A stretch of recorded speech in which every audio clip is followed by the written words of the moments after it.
ايه السر اللي يخلي الثلاث قطع دول يطلعوا بالحلاوه والجمال ده؟ بص كده على التفاصيل اللي موجوده، ده ريزن شفاف، واللي هنا ده كده ريزينكو، ده كده كله كونكريت، والقطعه ديت نفس الكلام، والقطعه ديت نفس الكلام. قبل ما اقول لك السر اللي يخلي القطعه بتاعتك تطلع بالحلاوه ديت، واحنا مش بنتكلم بس على الحاجات الصغيره، احنا كمان بنتكلم عن الفازات والترابيزات وكل اللي بيميز الشغل ده بيبقى حاجه واحده في الاخر هقولها لك.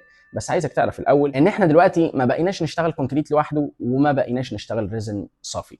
ايه السبب؟ السبب ان الكونكريت جميل وشيك، بس في الحقيقه انت تقدر ترفع معدل الجمال دوت 10 درجات فوق، والريزن مشكلته ان هو غالي جدا. فاحنا بقينا نعمل ميكس ما بين الخامتين عشان نقدر ان احنا نطلع حاجه شكلها حلو قوي وفي نفس الوقت مش مكلفه. الميكس ده انت تقدر تعمله باشكال وافكار كتيره قوي، زي انك تحط الريزن على الكونكريت وتطلع خامه جديده، او ان انت تصب ريزن لوحده وكونكريت لوحده، او ان انت تصب اجزاء ريزن وتصب اجزاء كونكريت. وانت بقى بتعمل الحركه ديت خليك ذكي وناصح، استخدم الريزن بكميات بسيطه في اماكن معينه عشان تطلع حلاوه، وفي نفس الوقت تبقى طلعت قطعه سعرها رخيص. بس اوعى وانت بتطلع قطعه سعرها رخيص توفر زياده عن اللزوم، فانت خليك وسط ما بين انك تعمل حاجه شكلها حلو قوي وفي نفس الوقت ما تكونش مكلفاك خامه كتير.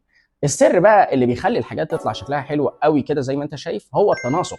فانت قبل ما تعمل حاجه فكر لها واختار الالوان وحطها جنب بعض وشوف هتنفع ولا لا. وعشان تتاكد ان التناسق بتاعك ده هيطلع شكله حلو، ممكن تعمل عينه في الاول قبل ما تصب القطعه النهائيه بتاعتك. فالتناسق هو اللي بيطلع لك قطعه شكلها حلو قوي.